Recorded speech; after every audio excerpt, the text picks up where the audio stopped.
بسم اللہ الرحمن الرحیم الحمد للہ الذی هو الاول والآخر والظاہر والباطن والصلاة والسلام على اشرف الانبیاء والمرسلین سیدنا ومولانا ومقتدانا ابی القاسم محمد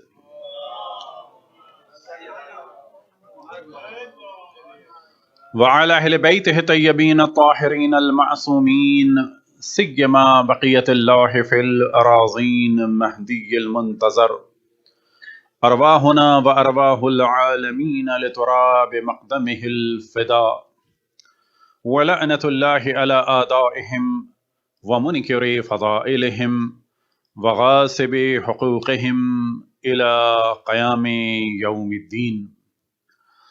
وقال الله تعالى وهو أصدق القائلين قل لا أسألكم عليه أجرا إلا المودة في القربى الصلوات.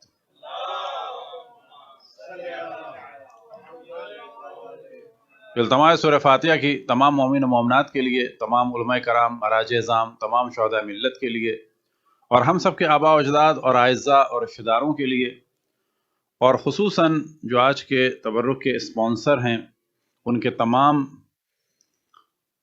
مرحومین کے لیے اور تمام آباء و اجداد کے لیے، یعنی مسٹر اینڈ مسز یوسف مہندی کے تمام مرحومین آباء و اجداد کے لیے، اور ساتھ ہی بلقیس فاطمہ، بہتر حسین، حلال حسین، عزادار حسین اور اختر فاطمہ کے لیے. بسم اللہ الرحمن الرحیم الحمد للہ رب العالمین الرحمن الرحیم مالک یوم الدین ایاک نعبد و ایاک نستعین اهدنا الصراط المستقیم صراط الذین انعمت علیہم غیر المغضوب علیہم ولا الضالین. بسم اللہ الرحمن الرحیم قل هو اللہ احد اللہ الصمد لم یلد ولم یولد ولم یکن له کفوا احد. بسم اللہ الرحمن الرحیم قل هو اللہ احد اللہ الصمد لم یلد ولم یولد ولم یکن له کفوا احد. بسم اللہ الرحمن الرحیم قل هو اللہ احد اللہ الصمد لم یلد ولم یولد ولم یکن له کفوا احد.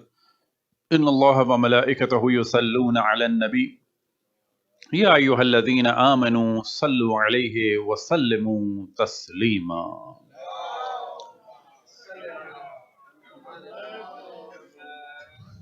اور ساتھ ہی گزارش ہے کہ تمام مومنین کی صحت و سلامتی کے لیے اور مشکلات سے نجات کے لیے، اور خصوصاً وہ مومنین جو دنیا بھر میں دشمنان محمد وآل محمد علیہ الصلوۃ والسلام سے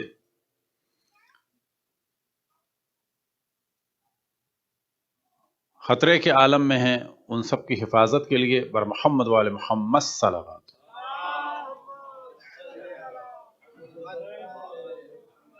اور اس سے پہلے گفتگو کا آغاز ہو، قبلہ محترم علامہ مولانا اجمال نقوی صاحب تشریف فرمائیں. ان کی محبت ہے اور ان کی موجودگی میں لب کشائی ہو رہی ہے، اور واقعاً بہت ہی قابل ستائش اور قابل احترام ہے، کیونکہ تقریباً شاید نصف صدی سے کینیڈا میں ذکر محمد وآل محمد علیہ الصلوۃ والسلام اور خدمت محمد وآل محمد علیہ الصلوۃ والسلام اور یتیمان محمد وآل محمد یعنی اہل بیت کے چاہنے والوں کو دین سے آشنا کرنے میں مصروف ہیں. ان کی مزید توفیقات میں اضافے کے لیے اور صحت و سلامتی سے کے ساتھ طول عمر کے لیے بر محمد وآل محمد صلوات.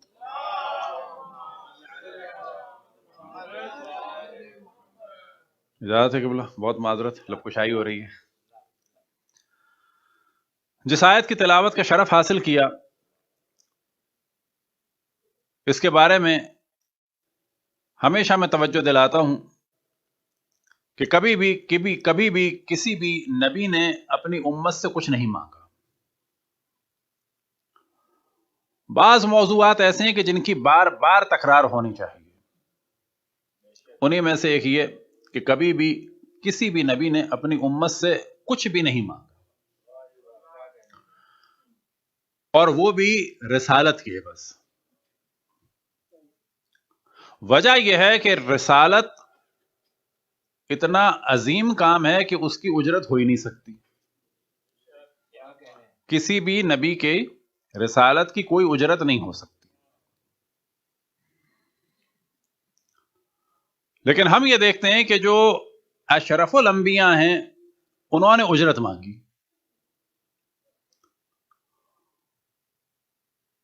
اور اس مانگنے کا جو حکم ہے وہ اللہ سبحانہ و تعالی نے دیا، اور اس کا ذکر جو ہے وہ روایات یا کسی مثلا خود قول رسول اللہ صلی اللہ علیہ وآلہ وسلم کی صورت میں کہ حدیث ہو، یا قول خداوند تبارک و تعالی اگر حدیث قدسی کی صورت میں ہو نہیں ہے، بلکہ قرآن مجید میں.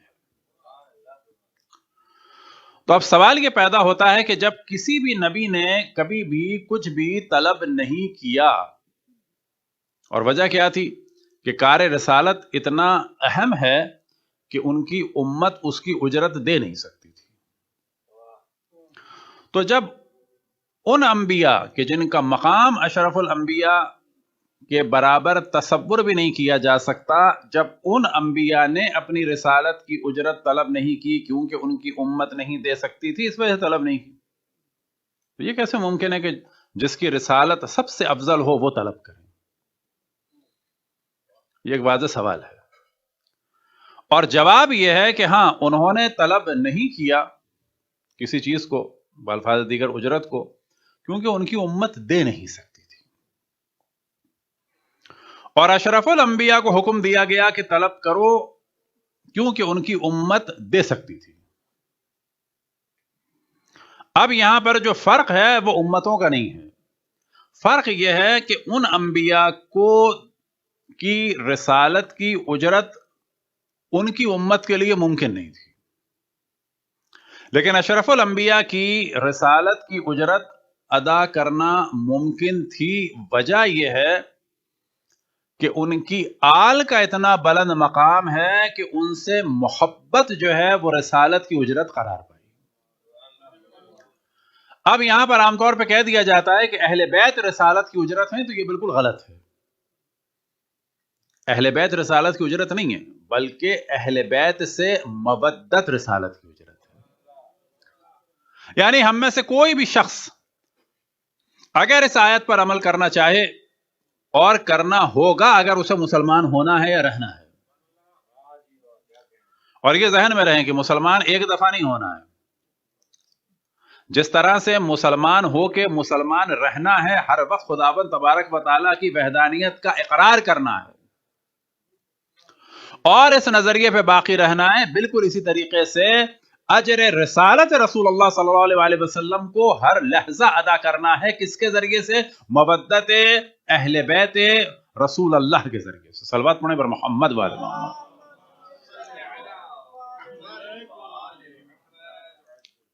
اور یہ ہم میں سے ہر فرد کی جانب سے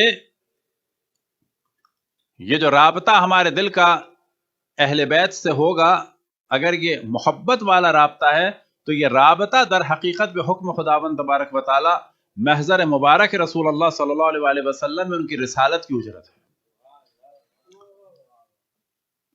اور یہ ایسا معاملہ نہیں ہے کہ دل چاہا تو دیا اور دل چاہا تو نہیں دیا. مثال کے طور پر اشرف الانبیاء کے لیے کار خیر کوئی انجام دینا چاہے، یہ شیعہ سنی دونوں میں ہے. مثال کے طور پر کوئی حج کرنا چاہے، کوئی عبادت کرنا چاہے، کر سکتے ہیں. ائمہ کو ہدیہ کرنا چاہیں کر سکتے ہیں، کریں نہ کریں اختیار ہے. لیکن مودت قربائے رسول اللہ صلی اللہ علیہ وآلہ وسلم جو ہے یہ اختیاری نہیں ہے، اس کے علاوہ کوئی چارہ ہی نہیں ہے. بس مسلمان وہ ہے کہ جو ہر لحظے اجرت کو ادا کرے گا تو ہر لحظہ وہ دیندار رہے گا. ایک لحظہ کے لیے بھی اگر اس کے دل سے مودت اہل بیت نکل جائے تو اسی لمحے جو دین اس کے پاس ہوگا، جس کا وہ تصور کر رہا ہوگا کہ میرے پاس دین ہے، لیکن در حقیقت اس کے پاس دین نہیں ہوگا، وہ سلسلہ منقطع ہو جائے گا. یعنی یہاں سے ہمارا مودت کا سلسلہ اہل بیت سے رہے گا تو ہمارا دین سے تعلق ہوگا. جس لحظہ یہ مودت کا سلسلہ منقطع ہوا، اسی لحظہ دین کا سلسلہ بھی منقطع ہو جائے گا. کہ مثال دی جائے کہ لائٹ اس وقت تک ہمیں ملے گی جب تک کہ انرجی جا رہی ہوگی. تو اسلام ہمیں کب تک ملے گا؟ ہمارا اسلام، ہمارے سے کیا مراد؟ ہم میں سے ہر فرد کو اگر مسلمان رہنا ہے تو اجر رسالت کو ادا کرنا ہوگا انڈیویجلی سب کو. تو جب تک وہ ادا کرتے رہیں گے تو وہ مسلمان رہیں گے. اب اگر کوئی اپنے آپ کو مسلمان سمجھ رہا ہے تو اس کی خوش فہمی ہے. مسلمان صرف اس صورت میں ہوگا جب وہ اہل بیت سے مودت کرے گا. کہ میں ہمیشہ مثال دیتا ہوں کہ اگر کہیں گاڑی پڑی ہے اور کسی کام کی نہیں ہے, نہ چلتی ہے, اور حتیٰ کوئی پرزہ بھی اس میں ڈھنگ کا نہیں ہے, لیکن اسے کہتے کیا ہیں؟ گاڑی کہتے ہیں. اور جو گاڑی چلتی ہے اور منزل مقصود تک لے جاتی ہے اسے بھی گاڑی کہتے ہیں.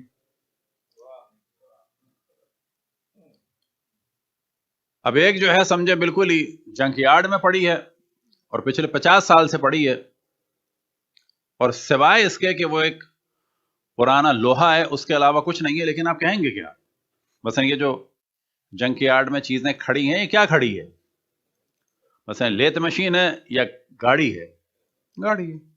لیکن واقعی یہ وہی گاڑی ہے کہ جو منزل مقصود تک لے جاتی ہے؟ فی الحال نہ. بالکل اسی طریقے سے وہ اسلام کہ جو خداوند تبارک و تعالیٰ تک پہنچائے وہ مودت اہل بیت کے ذریعے سے. یہ بھی اسلام ہے, اور وہ اسلام جو نظر آ رہا ہے بظاہر اسلام کہ جس میں اہل بیت کی مودت نہیں ہے, وہ جنک یارڈ کی ایک پرانی زنگ آلود گاڑی جیسا اسلام ہے کہ جو منزل مقصود تک لے جا نہیں سکتا. اور ہم لوگوں کو شکر ادا کرنا چاہیے کہ ہم اہل بیت علیہم الصلوۃ والسلام کا ذکر کرتے ہیں. اب بعض دفعہ یہ سوال آتا ہے لوگوں کے ذہن میں, اور ظاہر ہے کہ شیطان کے وسوسوں میں سے اہم ترین جو کام ہے وہ یہی ہے کہ اس قسم کا وسوسہ کیا جائے کہ جس سے لگے کہ اصلاح ہو رہی ہے. تو یہ ذہن میں رکھیں کہ جب بھی کہیں سے بات ہو کہ اصلاحی تحریک ہو رہی ہے تو یہ ضرور دیکھنا چاہیے کہ واقعی یہ اصلاحی تحریک ہو رہی ہے یا کوئی خطرناک کام ہو رہا ہے. لہذا فضائل اہل بیت کو کم کرنے کا طریقہ یہ ہوتا ہے کہ جی اہل بیت کا بڑا ذکر ہو گیا, اب ان کی تعلیمات پر گفتگو ہوا. بالکل صحیح بات ہے, ان کی تعلیمات پر گفتگو ہو, لیکن اہل بیت کے فضائل کو مائنس کر کے نہیں.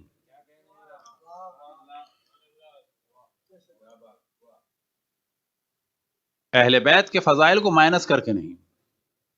بالکل ویسے ہی جیسے کہ اللہ سبحانہ و تعالیٰ کی ہمیں کیا کرنی ہے؟ اطاعت کرنی ہے نا. یعنی ہم جھوٹ بولنا چھوڑ دیں لیکن اللہ کی قدرت کو نہ مانے, کافی ہے.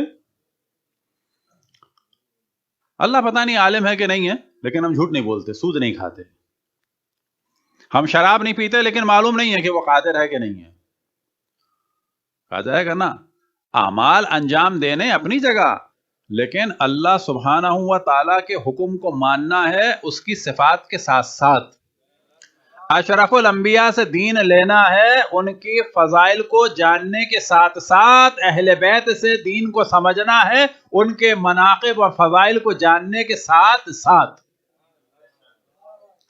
اور اگر فضائل کو نہیں جانا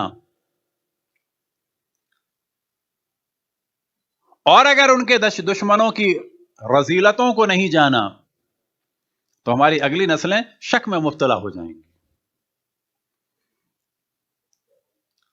انہیں نہیں معلوم ہوگا کہ جن سے ہم دین لیتے ہیں ان میں کیا کوالٹی ہے, اور جن سے دین نہیں لیتے ان میں کیا ایسی خرابی ہے جس کی وجہ سے دین نہیں لیتے. یہ بعض دفعہ روشن فکری میں کہا جاتا ہے کہ اچھی بات کرنی چاہیے, حتیٰ کچھ لوگوں نے یہاں تک کہا اسی امریکہ میں یا نادانی میں یا پلاننگ کے تحت کہ اچھے اقوال آپ لکھیں. یہ کیوں لکھتے ہیں کہ یہ کس امام کے ہیں؟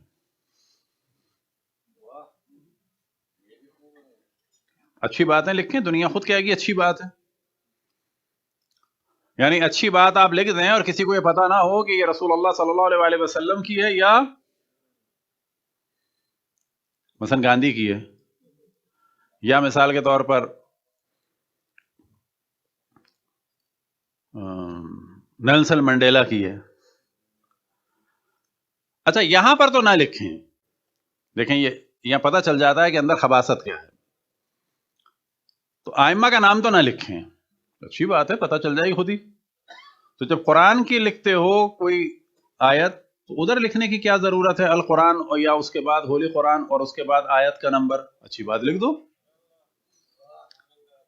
تو یہ جو بات آتی ہے وہ اس طرح سے آتی ہے، یعنی ہم قرآن کی بات تو کریں گے، اچھا وہ جن کو مانتے ہیں ان کے پاس کوئی ڈھنگ کی بات ہی نہیں ہے.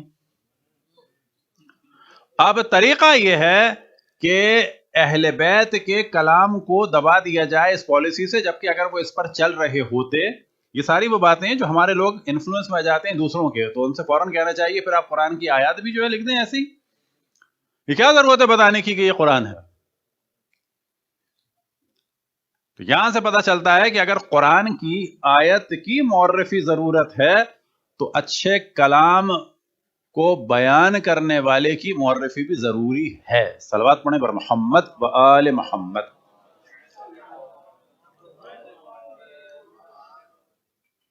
اب ایک موضوع اسی وقت ذہن میں آیا کہ جس کی جانب توجہ رہے اور جن کا ذکر ہو رہا ہے، خداوند تبارک و تعالیٰ ان کی توفیقات میں اضافہ فرمائے. ایک صاحب سے ہم جا کر خود ملے ایک شہر میں، نیک آدمی، لیکن بعض دفعہ توجہ نہیں ہوتی، اور جو توجہ نہیں ہوتی وہ بعض دفعہ بہت زیادہ، جب انسان اپنے آپ کو روشن فکر سمجھنے لگتا ہے تو بہت ساری چیزوں میں توجہ ہٹ جاتی ہے. تو اتفاق سے ان کے بڑے اچھے کام تھے کہ اللہ ان کی توفیقات میں اضافہ فرمائے، ان کے حساب سے اچھے کام تھے، اور اس پہ انہوں نے ملینز آف ڈالر لگائے، یعنی پچھلے کئی سالوں میں. اور وہ کام یہ تھا کہ مختلف ترجمے قرآن کے انہوں نے چھاپے اور جیلوں میں ادھر ادھر سب کو دیے. اور بظاہر بڑی اچھی بات ہے، جو قرآن ہے نہ شیعوں کا نہ سنیوں کا، یہ ترجمہ یہ ترجمہ یہ ترجمہ، شیعہ آئے اس کو دے دو، سنی آئے اس کو دے دو، جیل میں دے دو، ادھر دے دو ادھر دے دو. اچھا کام ہے کہ نہیں ہے؟ لیکن ہم گئے، ہم نے جانے کے بعد بڑے پیار سے ان کی تعریف کرنے کے بعد جو ہے میں نے کہا کہ قبلہ یہ ذرا سا اس کو دیکھیے، یہ جو آئے وضو ہے اس میں کیا لکھا ہے؟ میں نے کہا یہاں پر لکھا ہے then you wash your feet. ایک دم سے وہ چونکے. میں نے کہا یہ جو آپ پچھلے سالوں سے کام کر رہے ہیں، آپ کے خیال میں یہ دین کی خدمت ہو رہی ہے؟ یہ قرآن کی وہ تفسیر اور وہ ترجمہ نہیں ہے جو رسول اللہ صلی اللہ علیہ وسلم اور اہل بیت نے چاہا ہے. یہ گمراہی پھیلا رہے ہیں در حقیقت. کیوں کہ جب آپ یہ ترجمہ کسی کو دیں گے تو وہ عربی تو نہیں جانتا، اور پھر آپ وہ وضو اس کو سکھانے کی کوشش کریں گے تو وہ کہے گا کہ آپ کے دیے ہوئے قرآن کے ترجمے کے مطابق آپ کا وضو غلط ہے، کیونکہ آپ مسح کر رہے ہیں اور یہاں لکھا ہے then you wash your fat.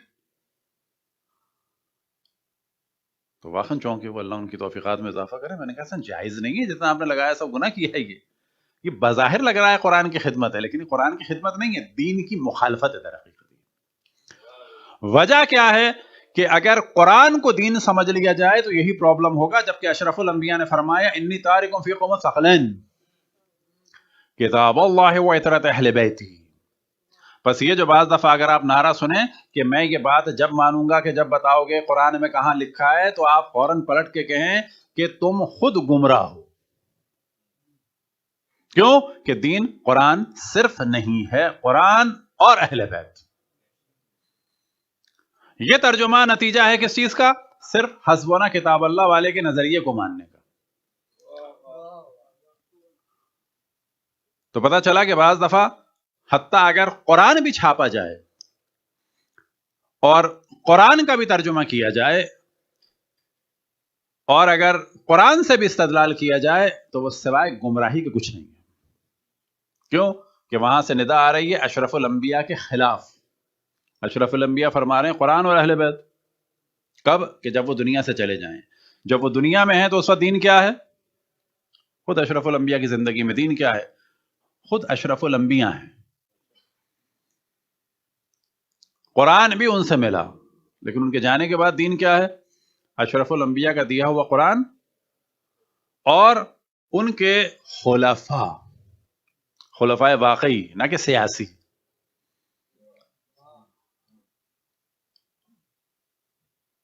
اور اسے میں عام طور پر کلیئر کرتا ہوں کہ ڈاکٹر طاہر القادری نے خلفاء کی ایک تقسیم بندی کی ہے اور اس نے بڑے اچھے الفاظ استعمال کیے ہیں، سلطنت کے لیے خلفاء، یعنی سلاطین خلفاء بالفاظ دیگر، اور ساتھ میں کیا خلفاء سیاسی اور خلفاء الہی۔ خلفاء الہی میں انہوں نے یہ 12 ائمہ کا نام لکھ لیا ہے، اور خلفاء سیاسی میں جو ہے وہ ان کو خلفاء راشدین کو اور جو بھی جس کو شامل کرنا چاہیں۔ تو یہ جو نعرے ہیں، یہ چیزیں ہیں، ان سے ہمیشہ محفوظ رہیں۔ اور پورے محرم ہم نے توجہ دلائی، اور شاید کل بھی توجہ دلائی، کہ یزید کے بارے میں بھی کبھی ذہن میں نہ لائیں کہ واقعہ کربلا پورا کا پورا اس کا نتیجہ ہے۔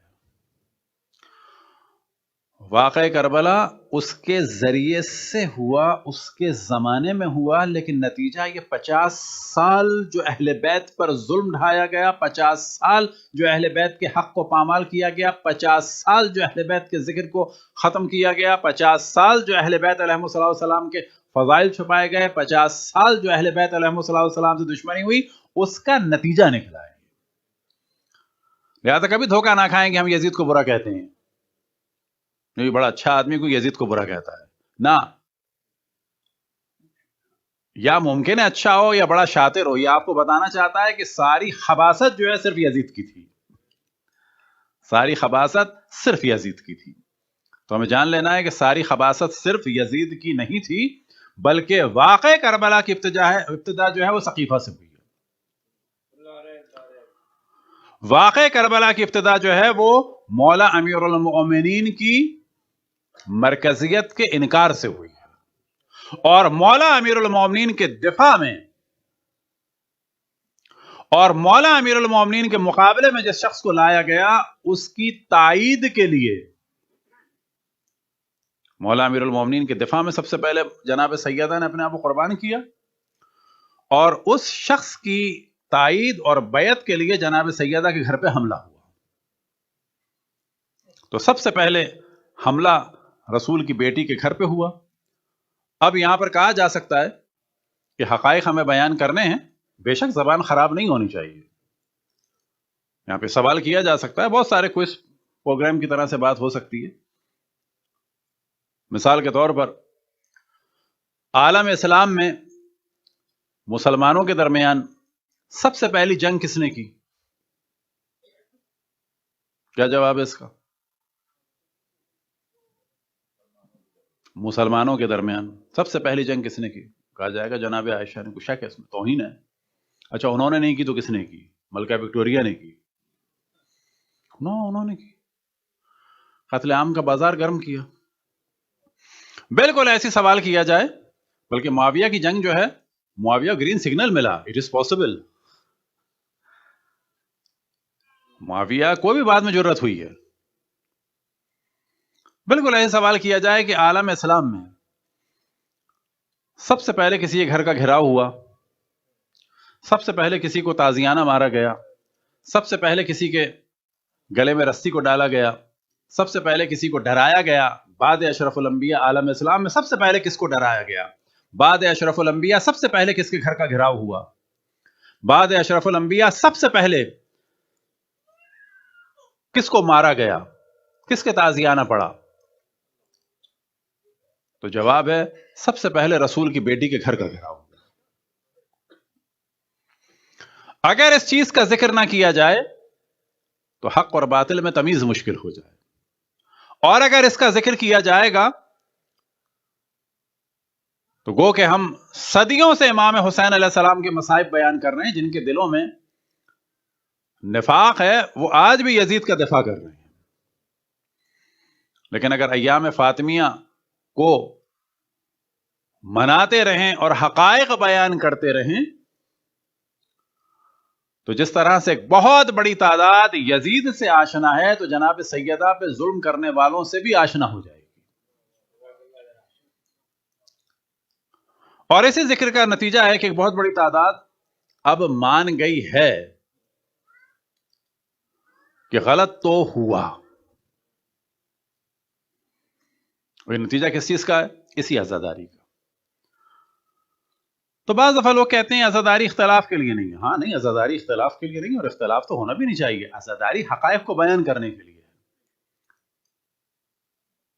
اب اگر شیطان کو ماننے والے اعوذ باللہ من الشیطان الرجیم سے چڑھ جاتے ہیں تو کیا کریں؟ ہم قرآن چھوڑیں یا یہ چھوڑیں استعاذہ؟ اب اگر لا الہ الا اللہ کہنے سے جھوٹے خداؤں کے ماننے والے چڑھ جاتے ہیں تو کیا کریں؟ لا الہ الا اللہ کہنا چھوڑ دیں؟ اور اصلاح پسند لوگ کہنے لگیں کہ جی آپ انسانیت کی خدمت کریں، یہ لا الہ الا اللہ کہہ کے کیوں کسی کو اریٹیٹ کرتے ہیں؟ یعنی لا الہ جب آپ کہتے ہیں تو واقعا فتنہ نہیں ہوتا، بظاہر ہوتا نہیں ہے، لیکن ایسے لوگوں کے مطابق فتنہ نہیں ہوتا جو اتنے سارے خداؤں کے ماننے والے ہیں، ان کو چڑ نہیں ہوتی. انڈیا میں واضح مثال ہے، بہت سارے لوگ جو سادھو متعصب قسم کے ہیں مودی کے، وہ اس کو ایشو بنا رہے ہیں.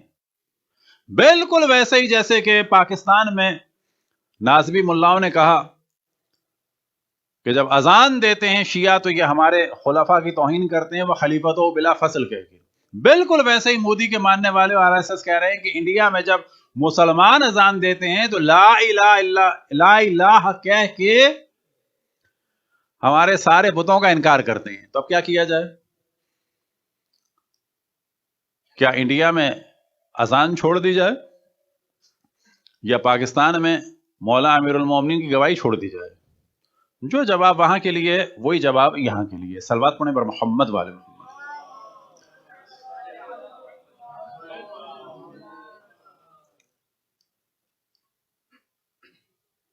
اس وقت الحمدللہ دنیا بھر میں، کیونکہ ہماری کوشش ہوتی ہے کہ ذرا اکیڈمیکلی بھی گفتگو ہو اور اسے کوئی اپنے پاس گفتگو میں بھی استعمال کر سکے، اس وقت تمام دنیا میں ایک شور چل رہا ہے اور اس کو ہمیشہ سمجھنا چاہیے. اب جب دلائل کی بھرمار ہو گئی ہے تو ایک نیا فتنہ شروع ہوا ہے. البتہ یہ نیا نہیں ہے، یہ بڑا پرانا فتنہ ہے. یہ پرویزی فتنہ تھا اور اس نے ایک توڑ نکالا تھا کہ اصحاب اور امہات المؤمنین جو ہیں یہ تاریخی شخصیات نہیں ہیں، یہ قرآنی شخصیات ہیں. لہٰذا اب آپ کو ایک اعتراض ملے گا جب آپ دلائل دیں گے نا بخاری سے بھی حتیٰ. پہلے کیا ہوتا تھا؟ ہماری کتاب دکھاؤ، آپ نے کتاب دکھا دی تو کہتے تھے سیاہ ستہ میں سے دکھاؤ، آپ نے سنن ماجہ سے دکھا دیا تو کہتے تھے صحیحین سے دکھاؤ، آپ نے مسلم سے دکھا دیا تو کہتے تھے بخاری سے دکھاؤ. اب آپ نے بخاری سے دکھایا تو اب وہ کہتے ہیں کہ نہیں، اصحاب اور امہات المومنین جو ہیں وہ قرآنی شخصیات ہیں.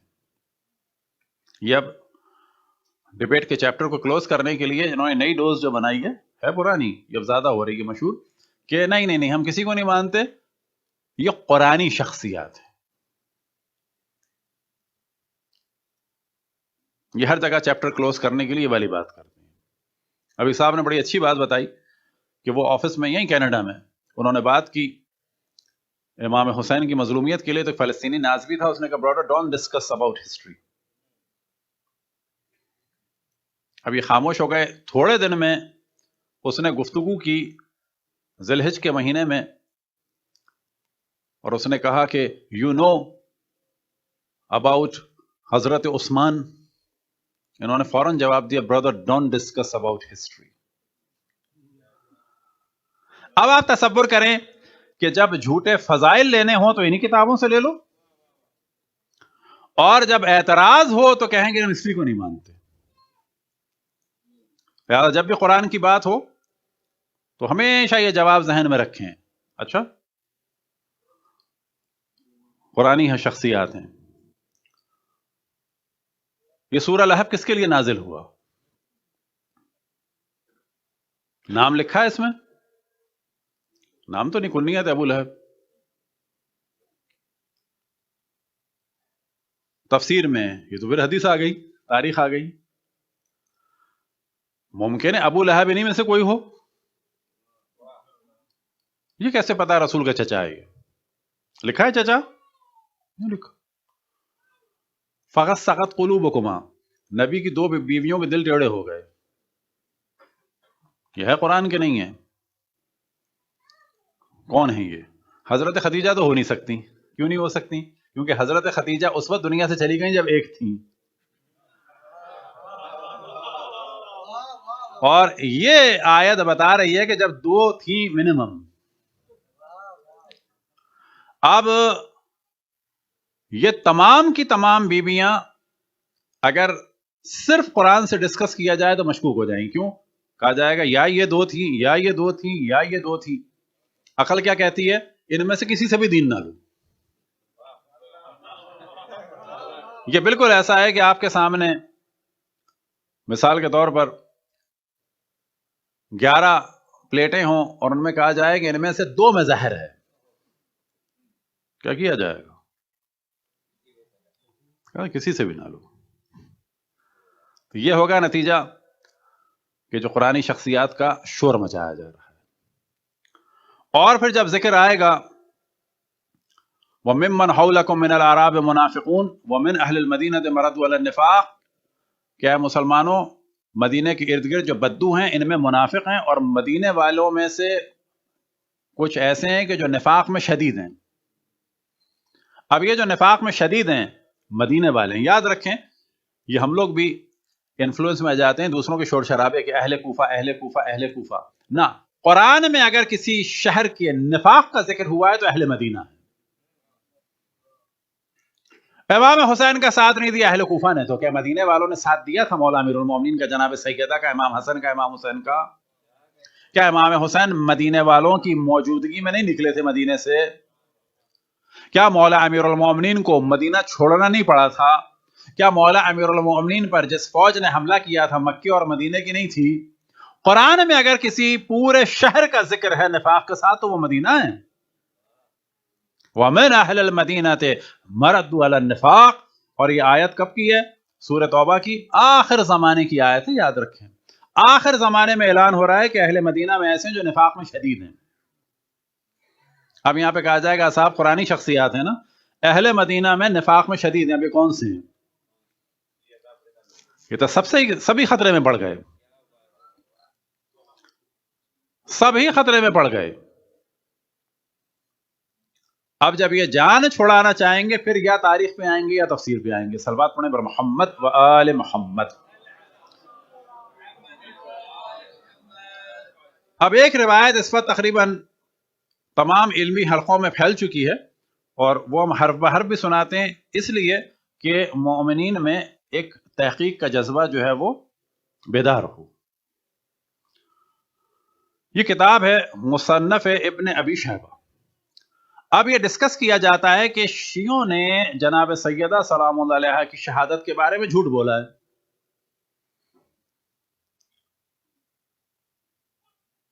نہ گھر جلا نہ ضربت لگی، صرف موصوف نے دھمکی دی تھی. اب ہمیں ڈسکس یہ کرنا چاہیے جب گفتگو ہوتی ہے،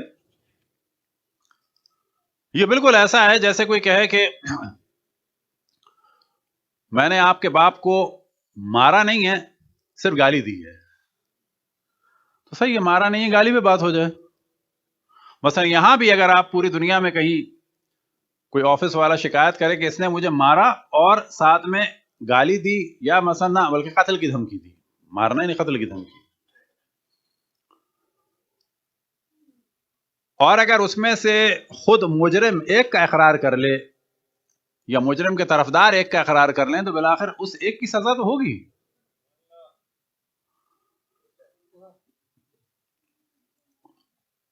تو جلد نمبر 11 میں ایک اہم ترین موضوع ہے کہ جس کو زبیر علی زئی جو پاکستان کے محققین میں سے تھے اور بہت سارے علماء نے کہا یہ روایت بالکل صحیح ہے. اور اب یہاں تک تو بات آ گئی. اب جب گفتگو ہوتی ہے تو ہمیشہ کہا جاتا ہے چلو اتنا تو مان گئے ہو نا. یعنی یہاں پہ بھی اگر کوئی کہے کہ اس آدمی نے مجھے قتل کی دھمکی دی تو کیا واقعی یہ ایسا موضوع ہے کہ اس کو نیگلیکٹ کر دیا جائے؟ اتنا سادہ موضوع تو نہیں ہے. مثلا وہ تمام لوگ جو اس کو بڑا سادہ موضوع لے رہے ہیں، ان سے کہا جائے کہ تمہاری ماں بہن کو جلانے کی بات کی جائے اور ثابت ہو جائے کہ جلانے کی بات کی تھی، گو کے دروازہ جلایا، یہ الگ موضوع ہے، ہم اس کا انکار نہیں کر رہے، یعنی سامنے والے سے بات ہو رہی ہے کہ چلو جی قتل نہیں کیا، تمہارے بچوں کو اور بیوی کو گھر والوں سمیت جلانے کی دھمکی دی، تمہاری دوستی باقی رہے گی؟ کسی بھی دین و مذہب والے سے پوچھیں، یا مثال کے طور پر پیپلز پارٹی والے سے پوچھیں، کیا پیپلز پارٹی کی ممبرشپ باقی رہ سکتی ہے اگر کچھ لوگ ذوالفقار علی بھٹو کی وفات کے بعد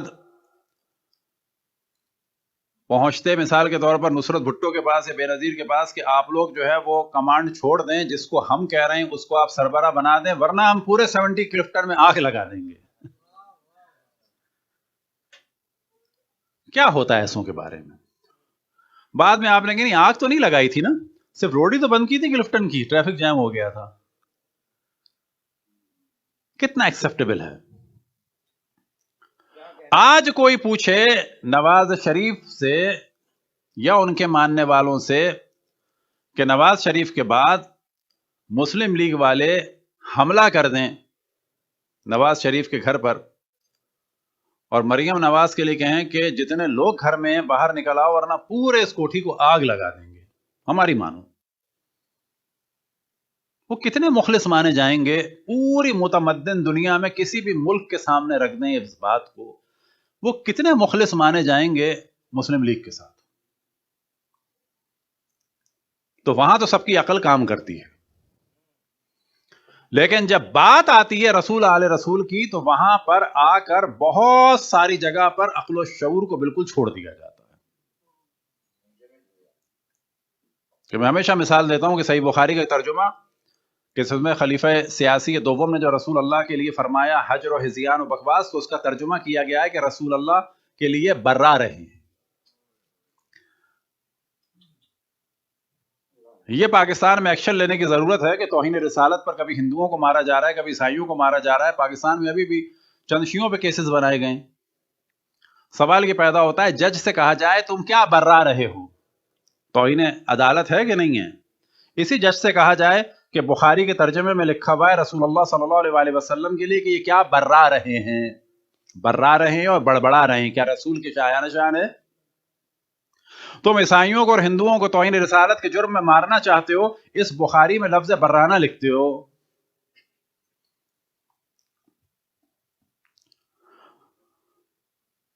تو روایت کا ترجمہ آپ کے سامنے بیان کر دیتے ہیں، اور یہ حدیث ہے اس کی مصنف نے ابن ابی شیبہ کی 38,200.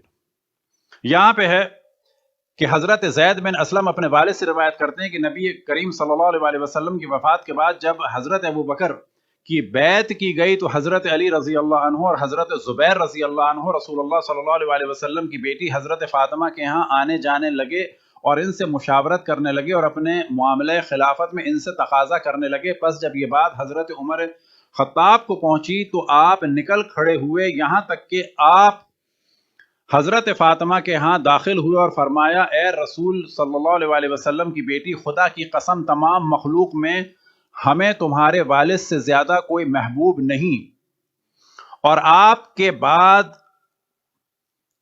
والد کے بعد ہمیں آپ سے زیادہ کوئی محبوب نہیں، خدا کی قسم. لیکن اگر یہ آپ کے پاس دوبارہ جمع ہوئے تو مجھے یہ محبت والی بات اس سے مانے نہیں ہوگی کہ میں لوگوں کو حکم دوں اور ان تمام گھر میں موجود افراد پر گھر کو جلا دیں.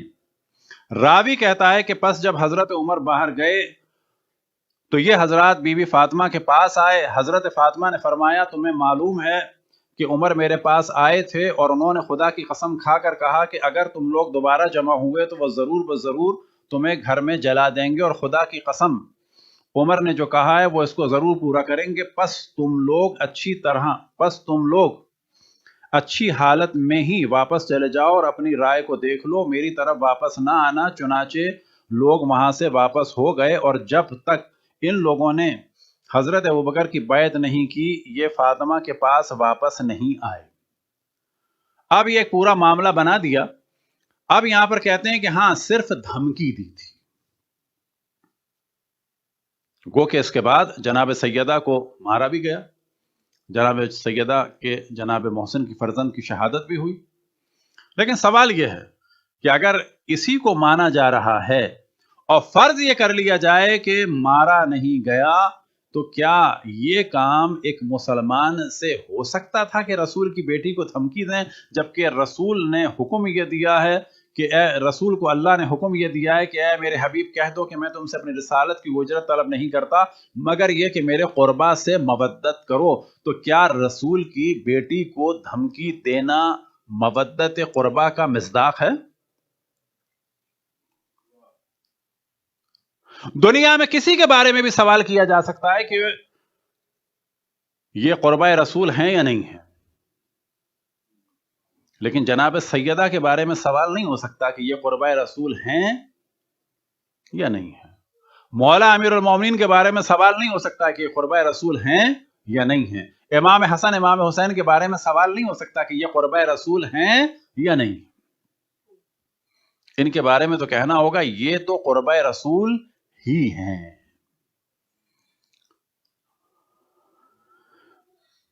تو ایام فاطمیہ در حقیقت جو اسلام بدلا بعد اشرف الانبیاء، اگر اس پر نظر رکھنی ہے کہ اسلام کے ساتھ کیا ہوا، تو جناب سیدہ کی مظلومیت کے بغیر یہ چیز نظر نہیں آئے گی۔ اور اگر یہ چیز اوجل ہو گئی تو سمجھے بڑے بڑے جرائم آنکھوں سے اوجل ہو جائیں گے۔ اور یہی وجہ ہے کہ جناب سیدہ کا ذکر، ان کی یاد وہ چیز ہے کہ جس سے دین حقیقی طور پر باقی رہتا ہے۔ اور کل ہم نے توجہ دلائی اور آج بھی توجہ دلائی کہ مصائب اہل بیت کا سلسلہ گو کے ثقیفہ سے شروع ہوا، امامت مولا امیر المومنین کے انکار کے ذریعے سے، لیکن جو ریاکشن نظر آیا ظلم کی صورت میں، اہل بیت پہ جو پہلا ظلم ہوا وہ جناب سیدہ کی صورت میں ہوا۔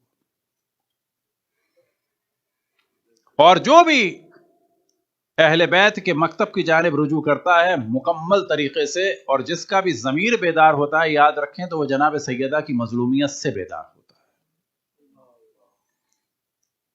وہی سیدہ کہ جن کا تعارف ہوا تو اس صورت میں ہوا، بلکہ جب پنجتن کا تعارف ہوا تو اس صورت میں ہوا، ہم فاطمہ و ابوہا و بعلہا و بنوہا، کہ نبی کا تعارف بھی ہو رہا ہے تو جناب سیدہ سے، مولا امیر المومنین کا بھی تعارف ہو رہا ہے تو جناب سیدہ سے، امام حسن و امام حسین کا بھی تعارف ہو رہا ہے تو جناب سیدہ کے ذریعے سے۔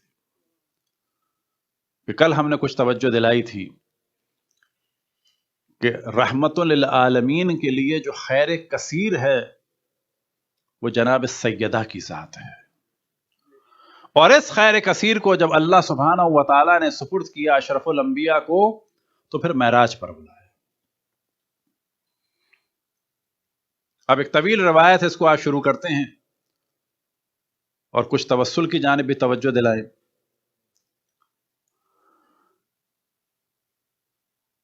کہ سپرد کرنے سے پہلے جناب سیدہ کا نور کہاں تھا؟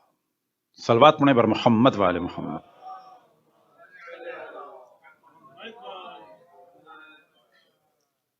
اب اس روایت کو بھی کوشش کرتے ہیں کہ حرف بحرف پڑھیں تاکہ نکات نگاہوں سے اوجھل نہ ہوں، کیونکہ بعض دفعہ صرف ایک دو چیزیں بیان ہوتی ہیں، کچھ چیزیں رہ جاتی ہیں، اور بلا شک یہ کلچر بنانا ہوگا کہ بعض دفعہ بعض روایات کو تفصیل سے پڑھا جائے۔ مثال کے طور پر حدیث قصہ اگر ہمارے معاشرے میں نہ پڑھی جاتی تو کیا اس کے تمام جملات ذہن میں ہوتے؟ بس نہیں کہہ دیا جاتا ہے کہ حدیث ہے کہ سب جمع ہوئے اور آیت تطہیر نازل ہوئی، اور جو تفاسیر میں اختصار کے ساتھ آیت تطہیر بیان ہوتی ہے وہ یہی ہوتی ہے۔ تفصیل کے ساتھ جب ہوتی ہے تو اس میں یہ جملے بھی آ جاتے ہیں، ہم فاطمہ تو ابوہا و بعلہا و بنوہا. تو بالکل اسی طریقے سے بعض اور روایات ہیں کہ جن میں بہت سارے موضوعات آتے ہیں. ایک روایت امام جعفر صادق علیہ السلام نے ارشاد فرمائی کہ امام فرماتے ہیں کہ رسول اللہ صلی اللہ علیہ وسلم نے ارشاد فرمایا قال رسول اللہ صلی اللہ علیہ وسلم خلق اللہ نور فاطمہ علیہ السلام قبل ان تخلق الارض والسماء،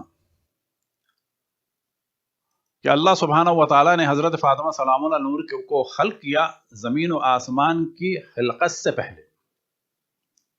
فقال بعض الناس یا نبی اللہ فلیست ہی انسیہ.